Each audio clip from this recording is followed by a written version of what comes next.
Hi అండి, పిల్లల lunch బాక్స్లోకి ఎప్పుడు చేసుకునే పరోటాలు కాకుండా ఇలా హెల్తీగా పాలక్ ఆలు పరోటా చేయండి. చాలా టేస్టీగా ఉంటాయి.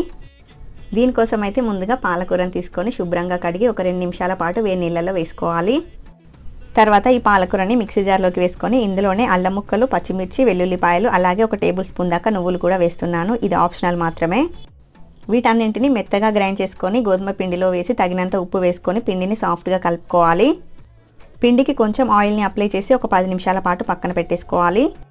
తర్వాత 3 ఉడికించిన బంగాళాదుంపల్ని మెత్తగా మ్యాష్ చేసుకోవాలి.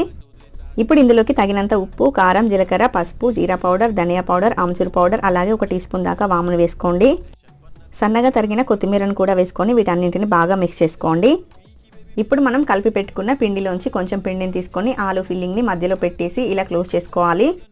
రోలర్తో మెల్లిగా ఉత్తుకొని వేడి పెనం పైన 2 వైపులా కూడా ఆయిల్ వేసుకొని కాల్చుకుంటే మనకి పరాటాలు అయితే రెడీ అయిపోతాయి.